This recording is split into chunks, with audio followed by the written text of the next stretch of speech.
ஏற்கனவே எரியிற வீட்டில் வந்து பெட்ரோலை ஊற்றுற மாதிரி யாராவது அது பண்ணுவாங்களா? இது வந்து 500 கோடி ரூபாய் அவங்ககிட்ட பணம் இருந்தால் அந்த அமீருக்கு வந்து ஒரு சின்ன ஒரு ரெக்வஸ்ட்னா, உங்கள் கருத்தை நீங்கள் திரும்ப பெறணுங்கிறது எடிட்டர்ஸ் யூனியன்லேருந்து எங்களுக்கு வந்து அவங்க ஒரு கோரிக்கை கடிதமாக கொடுத்துருக்காங்க. இதை வந்து எடிட்டர் பண்ணியிருப்பாரு அப்படின்னு சொல்லிட்டு சில தகவல்கள் இணையத்தில் உலாவிட்டே இருக்குது.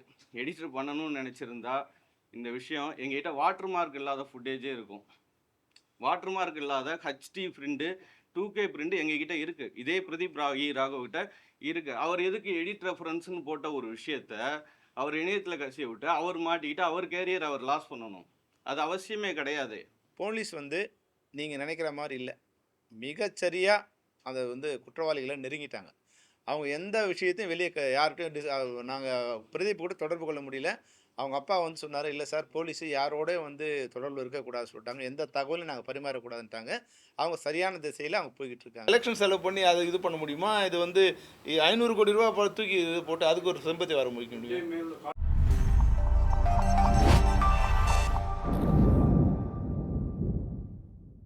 வணக்கம். தென்னிந்திய திரைப்பட படத்தொகுப்பாளர் சங்கம் சார்பாக இந்த ஜனநாயகன் திரைப்படம் வெளியீட்டுக்கு முன்பே இணையத்தில் கசிந்தது தொடர்பான இந்த பிரஸ் மீட்டிற்கு வருகை தந்திருக்கிற அத்தனை பத்திரிகையாளர்களையும் எங்களுடைய நன்றியை தெரிவிச்சுக்கிறோம். ஏன்னா எங்கள் கருத்து அந்த இடத்துல எங்களுடைய பாயிண்ட், எங்களுடைய நியாயங்களை இந்த இடத்துல பதிவு பண்ண வேண்டிய கட்டாயம் இருக்குது. அது உங்கள் வழியாக தான் நாங்கள் பதிவு பண்ண வேண்டிய கட்டாயத்தில் இருக்கோம். இந்த ஜனநாயகன் திரைப்படம் இணையத்தில் கசிஞ்சதில் எங்களுடைய வருத்தம் மிகப்பெரியது. ஏன்னா எங்களுடைய முழு முதலீடு அப்படிங்கிறது என்னென்னா எங்கள் மேலே வச்சுருக்கிற ட்ரஸ்ட்டு தான். அந்த ட்ரஸ்ட் அப்படிங்கிறத வச்சு தான் எங்களுக்கான தொழில் வாய்ப்புகளே எங்களுக்கு கிடைக்கும். இந்த ஜனநாயகன் திரைப்படத்தை பொறுத்தவரையில் படத்தோட எடிட்டர் பிரதீப் ராகவ், அவர் தான் அதோடைய படத்தொகுப்பாளர். அவர் ஒரு 25 படங்களுக்கு மேலே படத்தொகுப்பு பண்ணியிருக்காரு. இந்த படத்தில் மட்டும் ஏன் இப்படி நடந்துச்சு அப்படிங்கிறத வந்து எல்லாருக்குமே ஒரு அதிர்ச்சியாகவும், அதே டைமில் என்ன அப்படிங்கிறத இன்னமும் யூகிக்க முடியாத நிலையிலையும் இந்த இடம் இருந்துக்கிட்டே இருக்குது. இந்த படத்தோட ரிலீஸ்க்காக சென்சார் அப்ளை பண்ணுற அந்த டைம் நடந்துக்கிட்டு இருந்தப்போ அந்த சென்சார் தள்ளி போக ஆரம்பித்தப்ப படத்தோட இயக்குனருக்கு எப்போதுமே ஒரு ஆசை வரும், படத்தை கொஞ்சம் அப்டேட் பண்ணலாம், சிஜி ஷார்ட்ஸ் அப்டேட் பண்ணலாம் அப்படின்னு சொல்லிட்டு. அப்படி அப்டேட் பண்ணுறதுக்காக சிஜி ஷார்ட்ஸ்லாம் அப்டேட் பண்ணி சென்னையில் இருக்கிற நாக் ஸ்டூடியோவிலேருந்து அவங்க அந்த ஷார்ட்ஸ் எல்லாம் வாங்கி அதை சவுண்டு மிக்சிங்க்காக கரெக்ஷன்லாம் பண்ணிவிட்டு எடிட்டர் வந்து அதை ப்ரொடியூசரோட நாலேஜோட டைரக்டரோட நாலேஜோட தான் இங்கேருந்து அன்னபூர்ணா ஸ்டுடியோ, அதாவது 5 லாங்குவேஜுக்கான ஒலிக்கலவை, அதாவது மிக்சிங், சவுண்டு மிக்சிங் வேலைகள் வந்து ஹைதராபாத்தில் நடந்துகிட்டு இருக்கு, அவங்களுக்கு அனுப்புகிறாங்க.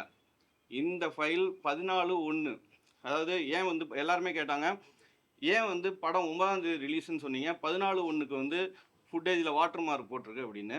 ஸோ சில அப்டேட்ஸ்க்காக தான் இடையில ரிலீஸ் லேட் ஆகுது அப்படிங்கிற ஒரு சின்ன சின்ன விஷயங்களுக்காக தான் இவங்க வந்து மறுபடியும் இன்னொரு வெர்ஷன் பண்ணலாம் அப்படின்னு சொல்லிட்டு அனுப்பிச்ச அந்த வீடியோ தான் இப்போ இணையத்தில் கசிய விடப்பட்டிருக்கு. மற்றபடி இதை வந்து எடிட்டர் பண்ணியிருப்பாரு அப்படின்னு சொல்லிட்டு சில தகவல்கள் இணையத்தில் உலாவிட்டே இருக்குது. எடிட்டர் பண்ணணும்னு நினச்சிருந்தா இந்த விஷயம் எங்ககிட்ட வாட்டர் மார்க் இல்லாத ஃபுட்டேஜே இருக்கும். வாட்டர் மார்க் இல்லாத ஹச்டி பிரிண்ட் 2K பிரிண்ட் எங்ககிட்ட இருக்குது. இதே பிரதீப் ராகவ்கிட்ட இருக்குது. அவர் எதுக்கு எடிட் ரெஃபரன்ஸ்னு போட்ட ஒரு விஷயத்த அவர் இணையத்தில் கசிய விட்டு அவர் மாட்டிக்கிட்டு அவர் கேரியர் அவர் லாஸ் பண்ணணும். அது அவசியமே கிடையாது. இதில் யாருடைய விஷயமோ இல்லை வேற பின்புலங்கள் என்ன இருக்கோ அது நமக்கு தெரியாத விஷயம். ஏன்னா எங்களுக்கு டெக்னீஷியனாக வரோம், டெக்னீஷியனாக வேலையை பார்க்குறோம், பின்னாடி அரசியல் இருக்கா அரசியல் இல்லையா அதெல்லாம் நாங்கள் பார்க்க வேண்டிய அவசியம் இல்லை. எங்களுக்கு சம்பளம் கொடுத்தாங்களா கொடுக்கலையா அதை நாங்கள் பார்த்துட்டு வேலையை பார்த்துட்டு போகிறோம். ஸோ அவர்கிட்ட வாட்டர் மார்க் இல்லாத ஃபுட்டேஜே இருக்கும்போது அதை வெளியில் விட்டுருக்கலாம். இது வாட்டர் மார்க் இருக்குது, அதில் ஃபார் எடிட் ரெஃபரன்ஸ்னு இருக்குது. அந்த ஃபார் எடிட் ரெஃபரன்ஸ் அப்படின்னு சொல்கிறது என்ன அப்படின்னா டிஐலேருந்து வர ஃபுட்டேஜஸ். அது டிஐலேருந்து ஃபைனல் கிரேட் பண்ணி அப்டேட் பண்ணப்பட்ட ஃபைனல் விஷுவல். அது எடிட்டர் சரி பார்க்குறதுக்காக அனுப்புகிற ஒரு விஷயம். அதை இங்கே தான் நாங்கள் எல்லா இடத்துலையும் அனுப்புவோம். இது எல்லாமே ட்ரஸ்டின் பேரில் தான். இது எல்லாமே கிட்டத்தட்ட இந்த படத்துக்கு பின்னாடி இந்த போஸ்ட் ப்ரொடக்ஷனில் ஒரு 300-400 பேர் வேலை பார்க்குறாங்க. ஒவ்வொருத்தருமே ட்ரஸ்டின் பேரில் தான் வேலை பார்க்குறோம். இந்த கேரியரை யாருமே நாசம் பண்ணிக்கணும் அப்படிங்கிறத வந்து யாருடைய விருப்பமாகவும் இருக்காது. அதுவும் ரெண்டாவது இன்னொரு விஷயம் என்ன அப்படின்னா, இங்கே இருக்கிற அத்தனை எடிட்டர்ஸ்க்கும் ஒரு உச்ச நடிகரோட படத்தில் எடிட்டராக வேலை பார்க்கணும் அப்படிங்கிறது தான் எல்லாருடைய தாட்டாகவும் இருக்கும். ஸோ இதில் பணத்தை தாண்டியோ மற்ற விஷயங்களை தாண்டியோ கஷ்டங்களை தாண்டியோ நஷ்டங்களை தாண்டியும் அவங்க கிட்ட இருக்கிற ஒரு ரிலேஷன்ஷிப்பை, இப்போ எக்ஸாம்பிள் சொன்னால் விஜய் சார் கிட்ட இருக்கிற ரிலேஷன்ஷிப்பை எப்படி பிரதீப் ராகவ் வந்து வேணான்னு வெறுத்துட்டு போயிடுவாரா? அதை செய்ய மாட்டார் இல்லையா? அது படத்தை தாண்டின ஒரு கௌரவம், அது பணத்தை தாண்டின கௌரவம் அது. அதனால அதை யாருமே செய்ய மாட்டாங்க. ஸோ இது எடிட்டர் மேலே வந்து ஒட்டுமொத்தமாக சில பேர் காரணம் வாங்கிக்கிறது வந்து தவறான ஒரு விஷயம். அதற்கு மேற்கொண்டு இந்த விசாரணை சரியான பாதையில் போயிட்டு இருக்கு. அது சென்னை போலீஸாக இருக்கட்டும், சைபர் கிரைம் போலீஸாக இருக்கட்டும், இது ரொம்ப நேர்மையாகவும் ரொம்ப, அதாவது என்ன சொல்லணும்னா, ரொம்ப வெளியில் வந்து எதுவுமே தெரியாத மாதிரி இருக்குது. ஆனால் அடுத்த கட்டத்துக்கு நகர்ந்து போயிட்டு இருக்கு இதோடைய விஷயங்கள். அதை அவங்களே அறிவிப்பாங்க அது யார் என்னன்னு. அந்த குற்றம் சாட்டப்பட்டவர் தெரிகிற வரையும், அந்த குற்றத்தை யார் செய்தாங்கங்கிறது தெரிகிற வரையும் நம்மளுடைய கருத்து திணிப்பெல்லாம் கொண்டாந்து இங்கே கொட்டாதீங்க தயவு செஞ்சு. உங்களுக்கு யாரையாவது பிடிக்கல அப்படின்னா அதுக்கு எடிட்டர் பலிகடா கிடையாது, இல்லை XYZ யாரோ பலிகடா கிடையாது. அவங்க அவங்களுடைய வேலையை சரியாக செஞ்சுக்கிட்டு இருக்காங்க. இன்பிட்வீனில் யாரோ பண்ணிட்டு போனதுக்காக யாரும் யாருடைய வாழ்க்கையும் இழந்துட முடியாது, இழக்கவும் கூடாது. அதுக்காக தான் இந்த ப்ரெஸ் மீட்டுக்கு நாங்கள் அழைச்சோம். எங்களுடைய இந்த அழைப்பு வந்து எங்களுடைய கருத்தை தெளிவாக பதிவு பண்ணுறோம். போலீஸ் மிக தெளிவாக இதை ஆராய்ஞ்சு உங்களுக்கு, ப்ரெஸ்ஸுக்காக இருக்கட்டும், மக்களுக்காக இருக்கட்டும், விஜய் சார் ரசிகர்களாக இருக்கட்டும், அத்தனை பேருக்கும் மிக தெளிவான ஒரு பதில் சொல்கிற வரையும் வேற யாரையும் குற்றவாளியாக்கி அவங்கள காயப்படுத்தாதீங்க. நன்றி. இப்போ இந்த விஷயம் வந்து ஜனநாயகன் திரைப்படம் ஏன் கசிஞ்சுது, அது யார் காரணம் அப்படிங்கிறதுக்கான விஷயம் இல்லை. பொதுவாக இப்போ வந்து ஃபிலிம்லேருந்து டிஜிட்டல் கன்வெர்ட் பண்ண பிறகு சிஸ்டம் மொத்தம் மாறி போச்சு. முன்னாடி வந்து ஒரே ஒரு வெர்ஷன் தான் இருக்கும். இப்போ வந்து ஒரு 100 வெர்ஷன் இருக்கும். அசிஸ்டன்ட் டைரக்டர் இருக்கும், மேனேஜர் இருக்கும், ஹீரோ கிட்ட இருக்கும், தயாரிப்பாளர் இருக்கும், எடிட்டர்கிட்ட மட்டும் இருக்கிறது இல்லை. டப்பிங் அனுப்புவாங்க, எடிட்டிங் அனுப்புவாங்க, ரீரெக்கார்டிங் அனுப்புவாங்க, மிக்சிங் அனுப்புவாங்க. மிக்சிங்கே 6 இடத்துல நடக்குது. அதனால் இது வந்து இனி இந்த அலாரம் வந்து எங்களுக்கு வந்து ஒரு முன்னெச்சரிக்கை. இப்போ இனிமே நாங்கள் எப்படி ஒர்க் பண்ணணும், எடிட்டிங்லேருந்து இப்போ நீங்கள் இருக்கிற எல்லாரும் வந்து இன்றைக்கி இண்டஸ்ட்ரியில் இருக்கிற டாப் எடிட்டர்ஸ் தான் இங்கே இருக்காங்க. எல்லாருமே வந்து மிகப்பெரிய படங்களை பண்ணுற எல்லா எடிட்டர்ஸுமே இன்றைக்கி வந்து இங்கே கூடியிருக்காங்க. இது சாதாரண விஷயம் இல்லை. ஏன்னா இப்போ எல்லாருக்குமே ஒரு பயம் வந்துடுச்சு. இப்போது நாளைக்கு இந்த இணைய திருட்டை வந்து அரசாங்கமே தடுக்க முடியாத போது அதுக்கு நாங்கள் பலியாயிடுவோங்கிற பயம் இப்போது எங்கள் எடிட்டர்ஸ் எல்லாருக்கும் வந்துடுச்சு. அதனால் இப்போ எல்லாருமே ஒன்று கூடியிருக்காங்க. இந்த சந்தர்ப்பத்தை பயன்படுத்தி எப்படி இப்போ இது வந்து வேலை செய்வது, யார் எந்த வேலையை செய்வது, இதை எப்படி அனுப்புறது அப்படிங்கிறத வந்து முறைப்படுத்தணும்னு வந்து அவங்க கோரிக்கை கொடுத்துருக்காங்க. இவங்க எல்லாரும் உட்காந்து இனிமே ஃபர்தராக இப்படி தான் நாங்கள் ஒர்க் பண்ண போகிறோங்கிற சிஸ்டத்தையும் அவங்க கொண்டு வர இதை வந்து நாங்கள் தயாரிப்பாளர் சங்கத்தோட, ஏன்னா டிஜிட்டலாக கன்வெர்ட் ஆனப்பறம் அவங்க ரெக்வஸ்ட் என்னென்னா இதை பாதுகாக்கிற விஷயத்தை கூட அவங்க கேர்ஃபுல்லாக பண்ணணும். இது வந்து யார் வேணாலும் கையாளலாங்கிற ஒரு நிலை இல்லாமல் இதை யார் கையாளணுங்கிறத வந்து வரைமுறைப்படுத்தி இதை வந்து கேர்ஃபுல்லாக பண்ணணும். அது வந்து 500 கோடில படம் எடுக்கிறாங்க. ஒரு 50 லட்ச ரூபா செலவு பண்ணி இதுக்காக வந்து ஒரு பாதுகாப்பு சிஸ்டத்தை செலவு பண்ணுறது ஒரு பெரிய விஷயம் இல்லை அப்படிங்கிறது அவங்களோட கருத்து. அதை நிச்சயமாக தயாரிப்பாளர் சங்கத்தோட பேசி நாங்கள் இனிமேல் ஃபர்தராக இது மாதிரி நடக்காத ஒரு விஷயத்தை கொண்டு வருவோம். அது ஒன்று. இன்னொன்று என்னென்னா, இப்போது அவங்களோட வருத்தம் என்னென்னா, சகோதரர் அமீர் வந்து அவரோட கருத்தை ஏதோ தெரிவித்தார். அது வந்து அவர் தெரிவிக்கும்போது அது வந்து அவர் வேற ஒரு கருத்தை தெரிவிக்க விரும்புகிறாரு. ஆனால் நம்ம அந்த லைனுக்குள்ளே நம்ம ரீட் பண்ணுவோம் இல்லையா, நீங்கள் அதுக்கு ஒரு வேற ஒரு ஹெட்டிங் கொடுக்கும்போது கொஞ்சம் கொஞ்சமாக டைவர்ட் ஆகிட்டு அது வந்து அது பிரதீப் ஏதோ வந்து காரணங்கிற மாதிரி கொஞ்சம் பேர் வந்து இன்றைக்கி வந்து சில யூடியூப்பில் வந்து அவரை கார்னர் பண்ணி அவர் கல்யாணம் ஆகி 6 வருஷம் ஆயிருக்கு, இப்போ தான் வந்து அவங்க ஒய்ஃப் கர்ப்பமாக இருக்காங்க, அவங்க மன உளைச்சல் இருக்காங்க, போலீஸ் வந்து இது பண்ணுது. போலீஸ் வந்து நீங்கள் நினைக்கிற மாதிரி இல்லை, மிகச்சரியாக அதை வந்து குற்றவாளிகளை நெருங்கிட்டாங்க. அவங்க எந்த விஷயத்தையும் வெளியே யார்கிட்டையும் நாங்கள் பிரதீப் கூட தொடர்பு கொள்ள முடியல. அவங்க அப்பா வந்து சொன்னார், இல்லை சார் போலீஸு யாரோட வந்து தொடர்பில் இருக்கக்கூடாதுன்னு சொல்லிட்டாங்க, எந்த தகவலையும் நாங்கள் பரிமாறக்கூடாதுன்ட்டாங்க. அவங்க சரியான திசையில் அவங்க போய்கிட்டு இருக்காங்க.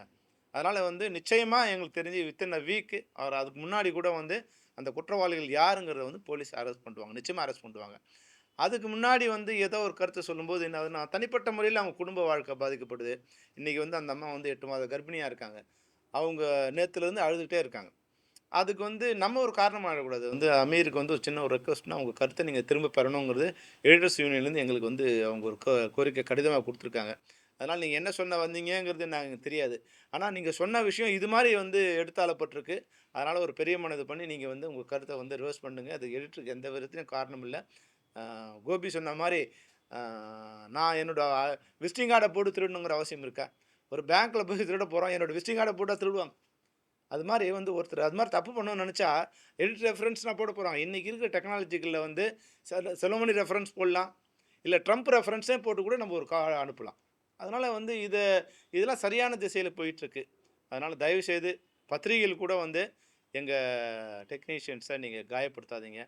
இல்லை இது வந்து ஒரு சாதாரண எடிட்டர் இல்லை, மிகச்சிறந்த படங்களை பண்ண எடிட்டர், சாதாரண விஷயம் இல்லை. இதுக்கு உயிரை கொடுத்து ஏறக்குறைய 1.5 வருஷமாக வந்து ஒரு 50 லட்சம் செகண்ட்ஸ் அதில் இருக்கும். அவ்வளோ ஒர்க் அவங்க பண்ணியிருக்காங்க. டே அண்ட் நைட் உட்காந்து ஒர்க் பண்ணியிருக்காங்க. இது கூட வந்து அதை கரெக்ட் பண்ணணும்னு நினைக்கிறாங்க. ஈவன் பாருங்கள், 9ஆம் தேதி ரிலீஸு, 14ஆம் தேதி வரைக்கும் வேலை ஒர்க் பண்ணுறாங்க. அப்போது அந்த ரிலீஸ் வரைக்கும் அவங்க ஏதோ ஒன்று சரி பண்ணணும்னு வச்சு அதுக்காக ஃபுல் டைம் ஒர்க் பண்ணிட்டு இருக்கும்போது அவங்கள காயப்படுத்துகிற மாதிரியான விஷயங்களாக இருக்கக்கூடாதுங்கிறது தான் எல்லாருக்குமே வேண்டுகோள். சரியான குற்றவாளியை விரைவில் வந்து தமிழ்நாடு அரசோ சைபர் கிரைம் வந்து நிச்சயமாக வந்து அரெஸ்ட் பண்ணுவாங்க. அப்போ வந்து இவர் தான் குற்றவாளின்னு போடுங்க. அதை நாங்கள் யாரும் உங்களை தடுக்கலை. ஆனால் அதுக்கு முன்னாடி உங்களுடைய ஊடகத்திலேயோ இல்லை பத்திரிகையிலையோ உங்களோட அனுமானத்தின் பேரில் யாரோ ஒருத்தர் சொன்னாங்க, அதை நீங்கள் ஒரு ஸ்டோரியாக பண்ணிக்கிட்டு குடும்ப வாழ்க்கையை பாதிச்சிடாதீங்க. ஒரு குடும்பம் அதை நம்பி வாழ்ந்துக்கிட்டு இருக்கு. அவங்க இன்றைக்கி ரொம்ப மன உளைச்சல் இருக்காங்க. அவங்களுக்கு இதெல்லாம் ரொம்ப புதுசு. இல்லை போலீஸோ இதுவோ எல்லாம் புதுசு. இதன் மூலம் அது வந்து அதிகப்படியாகுதுங்கிறதால எங்களுக்கு வந்து ஒரு ரெக்வஸ்ட்டாக அவங்களை வைக்கிறோம். நீங்கள் தயவுசெய்து எங்களையும் உங்களில் ஒருத்தராக உங்கள் சகோதரராக நினச்சிங்க. தவறான கருத்துக்களை பார்ப்பாங்க. சார், அன்னைக்கு ஏற்கனவே நடந்த செய்தியாளர் சந்திப்பில் வந்து நீங்கள் சிஎம் கிட்ட பேரணியாக போய் சிஎம் கிட்ட இல்லை, தலைமை அரசு கிட்ட போய் பண்ணோம். ஆமாம் முன்னெடுப்பு ஏதாச்சும் சார், அதான் அப்போயே சொன்னோம். இந்த எலெக்ஷன் முடிகிற வரைக்கும் இப்போ நாங்கள் யார்கிட்டையும் கொடுக்க முடியாது.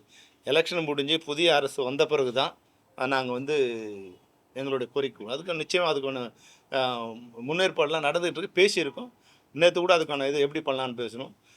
எலெக்ஷன் முடிஞ்சு கவுண்டிங் முடிஞ்சு அரசு பதவி ஏற்ற உடனே முறைப்படி நாங்கள் ஒரு பேரடியாக சென்று அவரை சந்தித்து எங்களுடைய கோரிக்கை கொடுக்குறத முடிவு பண்ணுறோம். ஜனநாயகன் லீக்ல எல்லாரும் என்ன சொல்றாங்கன்னா, வெளியே அரசியல் சக்தியோ வெளியாவதோ பண்ணல, கண்டிப்பா படக்குழு அவங்க சம்பந்தப்பட்ட ஆளு இல்லை அவங்க வேலை பார்க்குறவங்க தான் பண்ணியிருக்காங்க. அதான் இது என்னென்னா, வெந்த புண்ணில் வந்து வேல் பாய்ச்சுற மாதிரி தான். ஏற்கனவே எரியிற வீட்டில் வந்து பெட்ரோலை ஊற்றுற மாதிரி யாராவது அது பண்ணுவாங்களா? இது வந்து 500 கோடி ரூபா அவங்ககிட்ட பணம் இருந்தால் அந்த எலெக்ஷன் செலவு பண்ணி அதை இது பண்ண முடியுமா? இது வந்து 500 கோடி ரூபா தூக்கி இது போட்டு அதுக்கு ஒரு செம்பத்தி வர முடியும். மேல காழ்ப்புணர்ச்சி இல்லை வெளியில வேற எங்கேயாவது பணம் வாங்கிட்டு வேற ஜாஸ்தியா அப்படி நினச்சா இப்போது அரசு ஒரே நினச்சா 2 மணி நேரத்தில் இதை வந்து சூஸ் பண்ண முடியும். அரசு நினச்சா இப்போ வந்து அரசியலாகி போயிடும். இப்போ யாரையும் அவங்கள பற்றி ஒரு தவறான ஒரு எங்கேயோ வந்து குஜராத்தில் இருந்துட்டு இல்லை வந்து உத்தரப்பிரதேசில் இருந்துட்டு டெல்லியில் இருந்து பெங்களூரில் இருக்கிற வந்து ஒருத்தர் அரெஸ்ட் பண்ணுறாங்க. எப்படி அரெஸ்ட் பண்ணுறாங்க? அதனால் அவங்க நினச்சா அவங்கள எதிர்த்து தமிழ் திரைப்பட தயாரிப்பாளர் மூலமாக இது நடந்ததுன்னா வித்தின் 24 ஹவர்ஸில் தே வில் கெட் காட். அரசு எதுவும் நினைக்கல அப்படின்ற மாதிரி. அரசு என்ன நினைக்கல? இல்லை அவங்க நினைச்சா இல்லை சார், இவங்க தான் தனக்கு எதிராக பண்ணுறாங்கன்னு நினச்சா, தனக்கு எதிராக பண்ணுறதா அவங்க நினைக்கலங்கிறேன். இதை பிடிக்கக்கூடாதுன்னு நினைக்கலன்னு நான் சொல்லலை. நீங்கள் எப்பவுமே இன்பிட்வீன் லைன் ட்ரீட் பண்ணக்கூடாது. அரசு தனக்கு எதிராக தயாரிப்பாளர்கள் வந்து நடக்கிறாங்கன்னு நினச்சதுன்னா 24 மணி நேரத்தில் க்ளோஸ் பண்ணுவாங்க. 24 மணி நேரத்தில் உண்மையான குற்றவாளிகள் இது பண்ணுவாங்க. சிபிஐ விசாரணை கேட்க போகிறோன்னு நிர்வாகி சொன்னார். அதுக்கு ஏதாச்சும் தயாரிப்பாளருக்கு அந்த கடிதம் கொடுத்துருக்காங்க. ஒன்று நீங்கள் பண்ணுறீங்களா இல்லை நம்ம பண்ணணுமா? இப்போ வந்து எங்களுக்கு நேற்று ஒரு இது என்னென்னா, ஏறக்குறைய வந்து போலீஸ் வந்து ஒரு ரைட் ரூல் எங்களுக்கு வந்து நாங்கள் நினச்சிக்கிட்டு இருந்தோம், எந்த விசாரணை நடக்கலைன்னு நாங்கள் நினச்சிக்கிட்டு இருந்தோம். ஆனால் நேற்று எங்களுக்கு வந்து ஒரு உண்மை தெரிஞ்சிச்சு. வந்து அண்டர் கரண்ட்டாக போலீஸ் வந்து 24 ஹவர்ஸ் ஒர்க் பண்ணிட்டு இருக்காங்க இதுக்காக. விரைவில் அவங்களே கண்டுபிடிச்சிடுவாங்க நம்பிக்கையும் இருக்குது. அதனால் அப்படி இல்லைன்னா அதுக்கப்புறம் பார்க்கலான்னு ஒரு முடிவு. படம் பல இடங்கள்ல இந்த படத்துக்கான ஒர்க் நடந்திருக்கிறதா சொல்றீங்க. ஸோ நம்மளோட சைட்ல இருந்து படம் வந்து வெளியே போகலன்றது வந்து நீங்க ரொம்ப தீர்க்கமா விளக்கம் கொடுத்துட்டீங்க. இப்போ அது எந்த இடத்துல இருந்து எங்கேயாவது லீக் ஆச்சு அந்த மாதிரி உங்களுடைய பாயிண்ட் ஆஃப் வியூல தெரிய வந்ததா? அசம்ஷனா கேட்குறேன் சார். இப்போ நாங்கள் சொல்லி அது வந்து திருடனை வந்து நாங்கள் இதை சொல்ல வேண்டிய இடத்துல சொல்லிட்டோம். எங்கே நாங்கள் அமிச்சோம், எப்படி வந்திருக்கலாம், யார் அது காரணமாக இருப்பாங்கிறத சம்மந்தப்பட்டவங்க சொல்லிட்டாங்க. இப்போ அது உங்களுக்கு சொல்லி அவர் ரெடி ஆகிடக்கூடாது. அதனால் நிச்சயமாக குற்றவாளி விரைவில் கைது செய்யப்படுவார். சார், இப்போ ஜனவரி 9க்கு அப்புறமா தான் இந்த ஒரு நிகழ்வானது நடந்திருக்குன்னு சொல்றீங்க. ஏன்னா முதல்ல ஒரு வெளியீட்டு தேதி முடிவு பண்ணி அதுக்கப்புறம் அது தள்ளி போனதுக்கு அப்புறமா நீங்க கூட சொன்னீங்க அந்த சிஜியை வந்து பாத்தீங்கன்னா அப்கிரேட் பண்ணும்போது இருக்கலாம். அதுக்கப்புறமா அது நடந்ததுக்கான சாத்தியம். ஜனவரி 5, 6லயே வந்து படம் சென்சார் தள்ளி போகுதுங்கிறத அவங்க உணர்ந்துட்டாங்க. உணர்ந்ததுக்கு பிறகு ஏதாவது குறைகள் இருக்கும் இல்லையா, நம்ம அவசரத்துல சில விஷயங்கள் பண்ணிருக்கணும். சில ஷாட் திருப்தி இல்லாம கூட இருந்திருக்கலாம். ஸோ விஜய் சார் மாதிரியான படங்கள்ல அந்த சின்ன சின்ன முத்திரைகளை கூட அந்த டெக்னீஷியன் பதிக்கணுங்கிறது வந்து எல்லார் பாயிண்ட்லயும் இருக்கிற ஒரு விஷயம். அது கேமராமேனா இருக்கட்டும், டைரக்டரா இருக்கட்டும், எடிட்டரா இருக்கட்டும். ஸோ ஒரு டைம் கிடைக்கும் போது அதை அப்டேட் பண்ணணும் அப்படின்னு ஆசைப்படுறதுல தப்பு இல்லை. அதை பண்ணியிருக்காங்க. அது நிறைய படங்கள்ல நடந்திருக்கு. அதே மாதிரியான விஷயங்கள் தான் அதை பண்ணதுக்கு பிறகு தான் 14ஆம் தேதி வந்து அவங்க கிட்ட இந்த அவுட்புட்டை வாங்கி மற்றவங்களுக்கு அந்த வேலையை பாருங்கன்னு சொல்லிட்டு அவங்க அனுப்புறாங்க அங்கிருந்து. சொல்லுமணி சார் 3 மாசம் தள்ளி போனனால தான் இந்த பிரச்சனை. இது கரெக்டான சமயத்துல வந்து சென்சார் மற்ற பிரச்சனைகள்லாம் வராமல் இருந்தா இதே வந்திருக்காது அப்படின்னாங்க. அதை வந்து 14 விஷயம் படம் வரல, அது ரிலீஸ் ஆகலப்பா. நீங்க உங்க நோக்கம் யாரையாவது குற்றவாளியாக்கி எங்க வாயிலேருந்து வந்துச்சு அதை வந்து எட்டிங் போட்டு அப்படிதான் நினைக்கிறீங்க சார். இல்லை சார், எப்பவுமே வந்து இது மட்டும் இல்லை, ஒரு வேல்யூபிளான வந்து பொருள் வந்து பாதுகாப்பு இல்லாமல் இருக்கும்போதோ இல்லை ரொம்ப நாள் இதுக்கு இருக்கும்போதோ அதை பாதுகாக்க வேண்டிய கட்டாயம் வந்துடும். அது நம்மளால் ரொம்ப நாள் ப்ரிசர்வ் பண்ண முடியாது. அது நிச்சயம்தான் 3 மாதம் அந்த நாள் தள்ள அதை கொஞ்சம் இப்போ நம்ம 100 தடவை வீட்டை விட்டு வெளியே போவோம், ஒரு தடவை போட்டாமல் போவோம். ஆனால் திருடன் 100 தடவை வாஷ் பண்ணிட்டே இருப்பான். நம்ம ஒரு தடவை மறந்த ஒரு தடவை தான் நம்ம மறந்தோன்னு சொல்ல முடியாது. அந்த 100 நாள் நம்ம வந்து இதுவாக இருக்குது. இது வந்து அந்த அர்ஜென்ட்டுக்கு வந்து வாட்டர் மார்க் போட்டு அனுப்பிச்சிட்டே இருக்க முடியாது. அது ஒரு வேலையாயிடும். வந்து 1 ஹவருக்கு ஒரு தடவை அனுப்ப சொல்லிகிட்டே இருப்பாங்க. வாட்டர் பார்க் போகிறதுக்கு 3 மணி நேரம் ஆகும். அந்த பொறுமைலாம் இருக்காது. சார் அனுப்புங்கன்னு சொல்லுவாங்க. அப்போ வந்து இந்த டென்ஷனில் சில மிஸ்டேக்ஸ் நடக்கும். அதனால் அது தள்ளி போனதும் ஒரு காரணம் தான். இல்லைன்னா இது 9ஆம் தேதி ரிலீஸ் இருந்தால் 14ஆம் தேதி வந்து ஆஃப்டர் ரிலீஸ் ஆயிடுச்சுன்னு சொல்லுவோம்.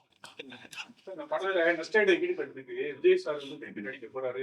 அடுத்து வந்து கைதிக்கு ஒரு லோகேஷ் நியூஸ் வருது. ஒரு இயக்குனரா நியூஸ் வரல, நீ கிரியேட் பண்ற அந்த நியூஸ்.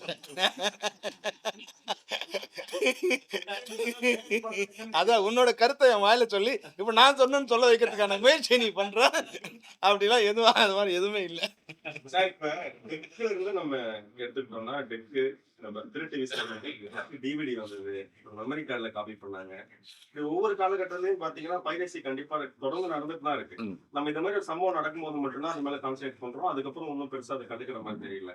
இதுக்கு வந்து சட்டங்கள் வந்து ரொம்ப கடினமாக்கப்படணும், தண்டனைகள் வந்து அதிகப்படுத்தப்படணும். இப்படி பண்ணாதான் இதுக்கு ஒரு தீர்வு கிடைக்கும். இப்ப ஏற்கனவே சார் இருக்கிற சட்டத்தின்படி தண்டனை கொடுத்தா கூட எங்களுக்கு போதும். இப்போ ஏற்கனவே மத்திய அரசு ஒரு சட்டம் கொண்டு வந்திருக்கு. இது வந்து அவங்களுக்கு 3 இயர்ஸ் வந்து இம்ப்ரூவ்மெண்ட்டு. அப்புறம் வந்து 5% வந்து டோட்டல் காஸ்ட் ஆஃப் ப்ரொடக்ஷனில் 5% நஷ்டஈடு.